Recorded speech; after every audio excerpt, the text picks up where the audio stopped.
Assalamualaikum warahmatullahi wabarakatuh. Saya Asma Yuni binti Azahar. Saya Nur Alia Natasha binti Nazri. Kami akan mempersembahkan dokumentari yang bertajuk Implikasi Konflik Persempadanan dan Tuntutan Bertindih terhadap Malaysia.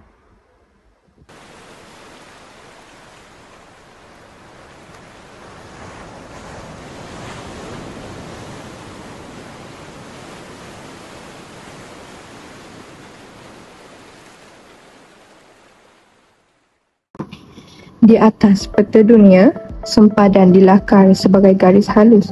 Namun, dalam realiti geopolitik, garis itu menentukan kuasa, hak dan identiti sesebuah negara.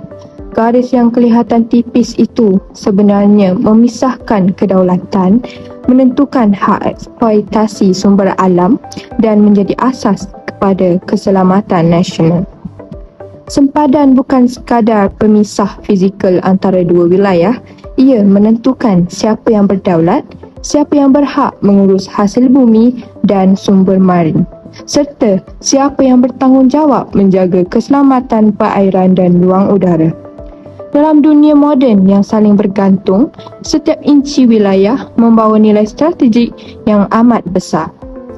Malaysia sebagai negara maritim yang terletak di persimpangan laluan perdagangan antarabangsa seperti Selat Melaka dan Laut Cina Selatan, berada dalam kedudukan yang sangat strategik. Kedudukan ini membawa kelebihan ekonomi, namun dalam masa yang sama membuka ruang kepada cabaran persempadanan dan tuntutan bertindih.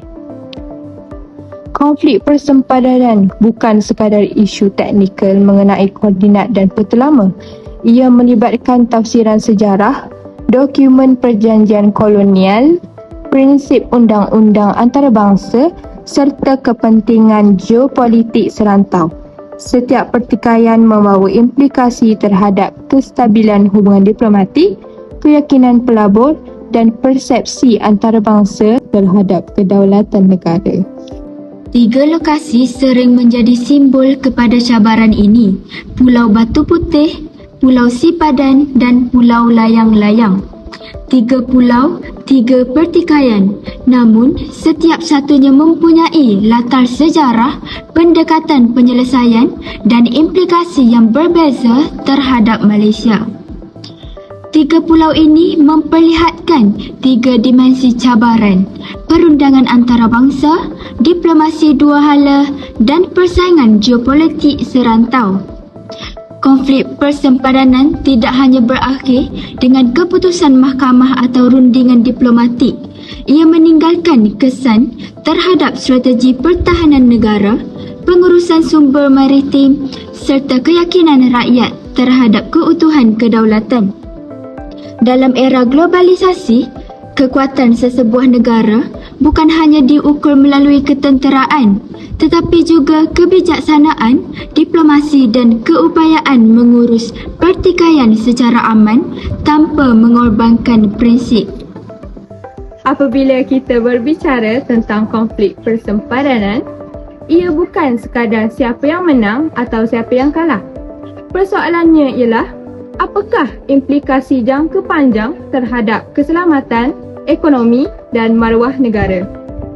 Bagaimana Malaysia memperkukuh dokumentasi sejarah, memperkemas strategi diplomatik dan memperkasa pertahanan maritim agar kesilapan lalu tidak berulang? Adakah generasi akan datang memahami bahawa kedaulatan bukan sesuatu yang statik, tetapi perlu dipertahankan melalui kebijaksanaan, ketegasan dan perpaduan? Dan persoalan yang paling penting, adakah Malaysia benar-benar bersedia menghadapi cabaran persempadanan yang semakin kompleks dalam dunia yang berubah pantas? Kerana pada akhirnya, sempadan bukan sekadar garis di atas peta, ia adalah simbol kedaulatan. Dan kedaulatan tidak pernah datang tanpa tanggungjawab.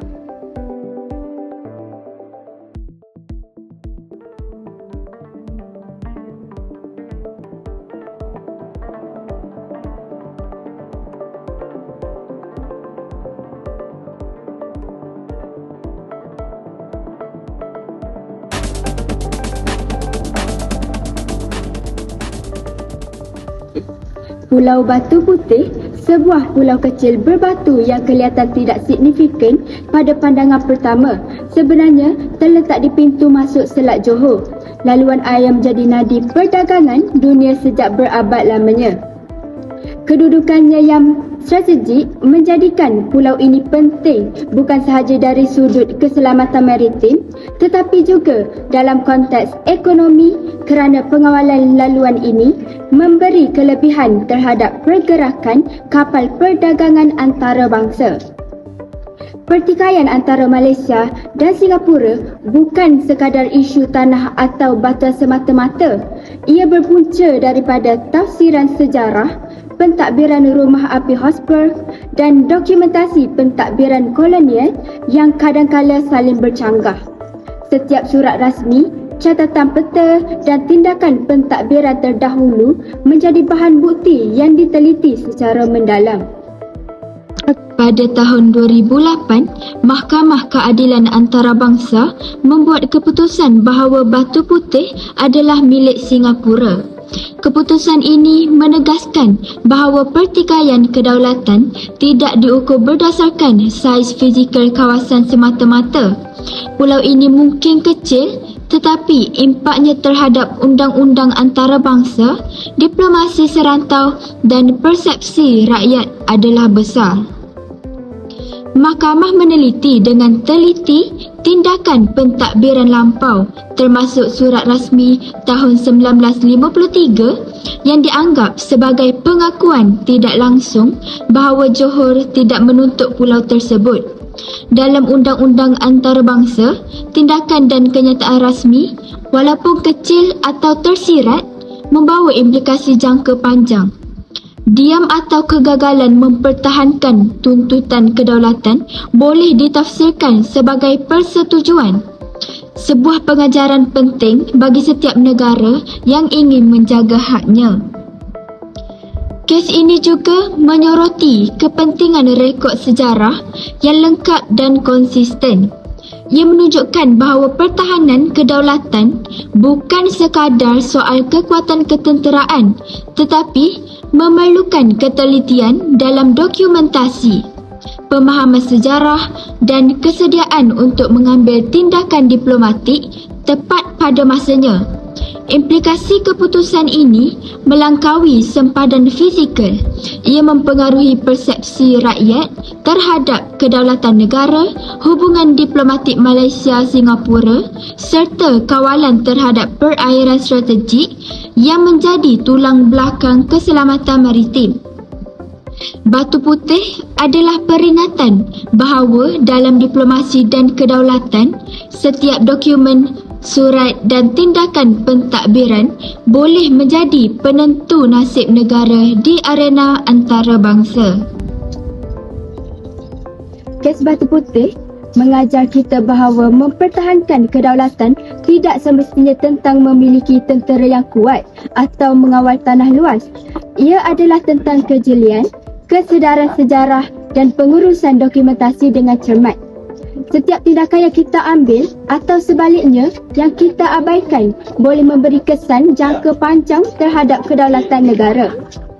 Kita perlu bertanya kepada diri sendiri, adakah Malaysia terus menguruskan warisan sejarah dan dokumen negara dengan sebaiknya? Apakah kita bersedia menghadapi cabaran sempadan lain yang mungkin muncul pada masa hadapan? Batu Putih mengingatkan bahawa kedaulatan adalah hak yang mesti dijaga melalui pengetahuan, strategi, diplomasi yang berhati-hati, bukan hanya kekuatan fizikal. Di mana Pulau Sipadan? Pulau Sipadan terletak di bahagian timur negeri Sabah. So daripada negeri Sabah tu dia yang belah kanan. Tapi dia jadi pertikaian di antara Malaysia dengan Indonesia. Sebab Pulau Sipadan ni pun dia bukan saja hampir dengan negeri Sabah, tapi dia juga sebenarnya lebih hampir dengan Kalimantan di Indonesia. Jadi atas asas itulah Indonesia pun claim Pulau Sipadan dan Malaysia pun claim Pulau Sipadan. Pulau Sipadan terletak di Laut Sulawesi dan pernah menjadi pertikaian antara Malaysia dan Indonesia akibat sempadanan kolonial yang tidak jelas. selepas era penjajahan. Walaupun kecil, kedudukannya penting kerana pemilikan pulau memberi kesan kepada kawalan perairan sekitar serta sumber perikanan. Kes ini diputuskan oleh Mahkamah Keadilan Antarabangsa pada tahun 2002 berdasarkan prinsip effective occupation, iaitu kedaulatan ditentukan melalui pentadbiran sebenar.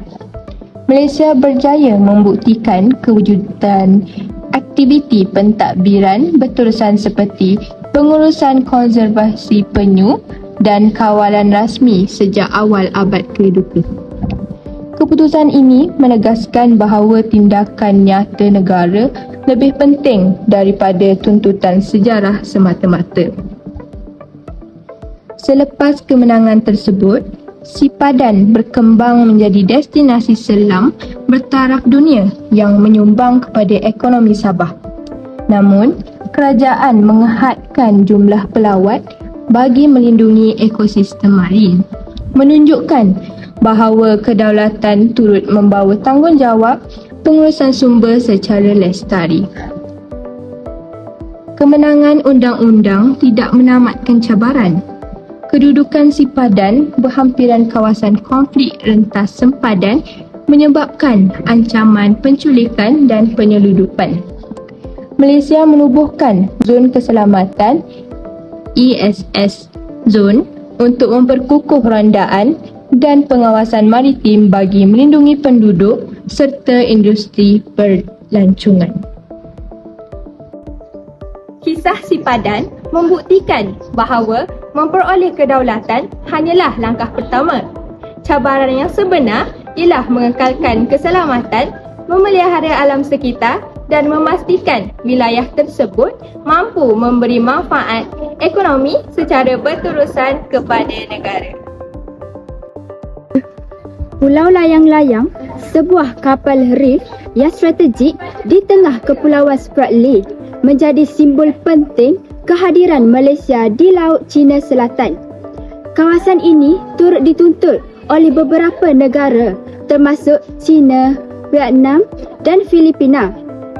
Kehadiran Malaysia bukan sekadar menunjukkan penguasaan fizikal tetapi juga menegaskan aspirasi negara untuk mempertahankan hak maritim dan kedaulatan dalam zon yang bertindih ini.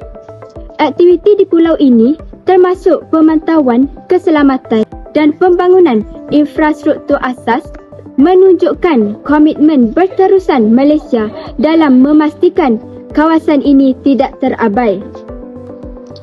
China mendakwa sebahagian besar Laut Cina Selatan berasaskan tuntutan bersejarah yang digambarkan melalui konsep Nine Dash Line, iaitu satu garisan putus-putus yang meliputi hampir keseluruhan perairan tersebut dan bertindih dengan zon ekonomi eksklusif beberapa negara pesisir. Tuntutan ini bukan sahaja melibatkan kawasan berhampiran Kepulauan Spratly, malah merangkumi zon yang berada dalam lingkungan 200 batu nautika dari pantai Malaysia. Namun demikian, Malaysia bersama negara-negara ASEAN lain menegaskan bahawa sebarang tuntutan maritim perlu berlandaskan undang-undang antarabangsa, khususnya prinsip yang diperuntukkan dalam United Nations Convention on the Law of the Sea 1982. Konvensyen ini menetapkan hak serta tanggungjawab negara pesisir terhadap perairan wilayah, zon ekonomi eksklusif dan pelantar benua secara jelas dan teratur. Malaysia secara konsisten menolak dakwaan berasaskan sejarah yang tidak selaras dengan kerangka perundangan moden. Pendirian ini bukan sahaja bertujuan mempertahankan hak kedaulatan dan kepentingan ekonomi negara, malah bagi memastikan sistem peraturan antarabangsa terus dihormati. Selain itu, Laut Cina Selatan dipercayai mengandungi rizab hidrokarbon yang signifikan seperti minyak dan gas asli. Di samping menjadi antara kawasan perikanan utama di rantau Asia Tenggara, kepentingan ekonominya diperkukuh lagi oleh kedudukannya sebagai laluan perdagangan laut strategik yang menghubungkan Timur Asia dengan Eropah dan Timur Tengah, menjadikannya nadi kepada rantaian bekalan global. Ketindihan tuntutan ini memberi implikasi langsung terhadap hak eksplorasi dan eksploitasi sumber asli, termasuk operasi cari gali minyak dan gas oleh syarikat tempatan.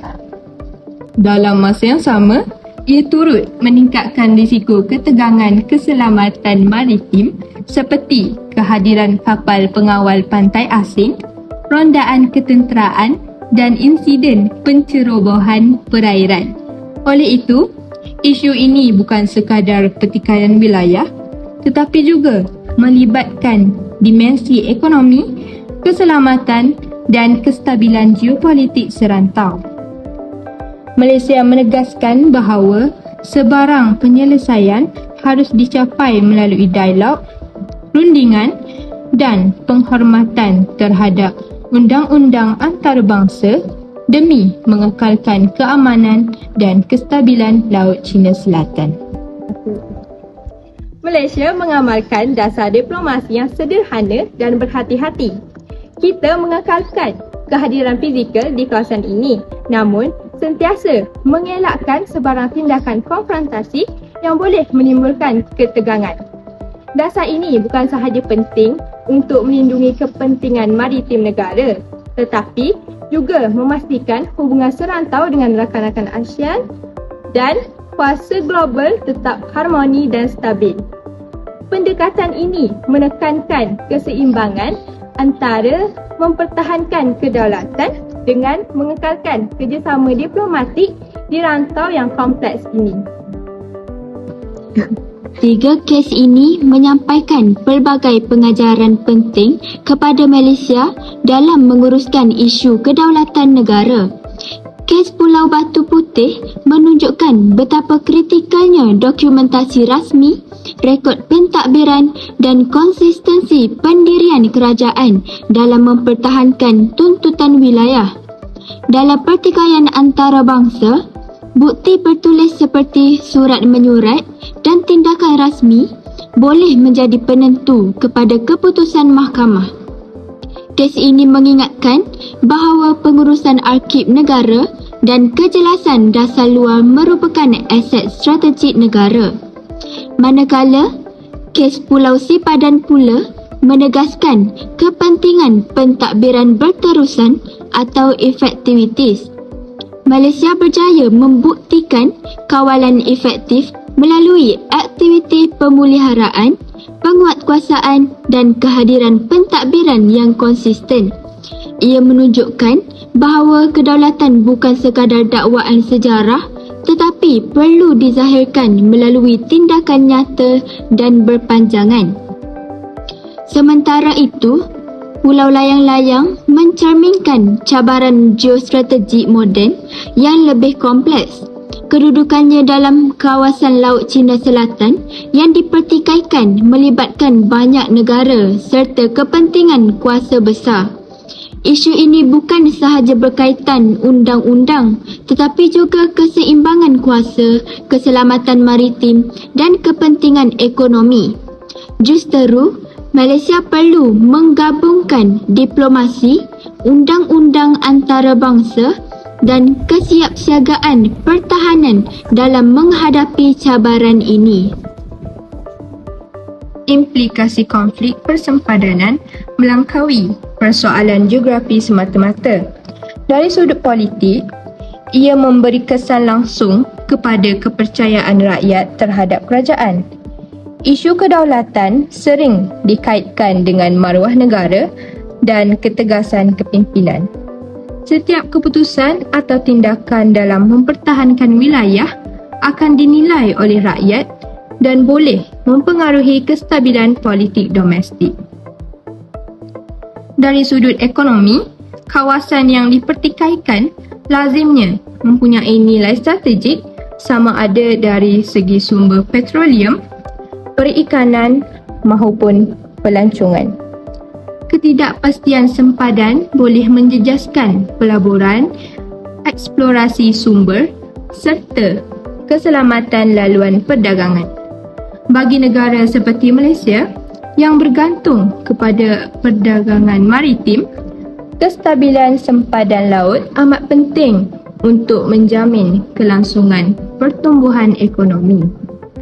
Dari aspek keselamatan dan psikologi nasional, konflik persempadanan meningkatkan keperluan kehadiran ketenteraan dan penguatkuasaan yang lebih kukuh, sekaligus melibatkan kos pertahanan yang tinggi. Pada masa yang sama, isu kedaulatan membangkitkan semangat patriotisme dan jati diri rakyat. Namun, sentimen ini perlu diurus secara rasional agar tidak menjejaskan hubungan diplomatik serantau. Secara keseluruhannya, konflik persempadanan merupakan ujian menyeluruh terhadap ketahanan politik, ekonomi, keselamatan dan identiti nasional negara. Konflik persempadanan membuktikan bahawa kedaulatan tidak kekal tanpa usaha. Ia dipertahankan dengan dokumentasi yang tepat, diplomasi strategik, keupayaan pertahanan dan kesatuan rakyat. Pulau-pulau ini mungkin nampak kecil di dalam peta, namun implikasinya besar terhadap masa depan Malaysia. Kedaulatan bukan sesuatu yang diwarisi, tetapi ia merupakan sesuatu yang perlu dipertahankan.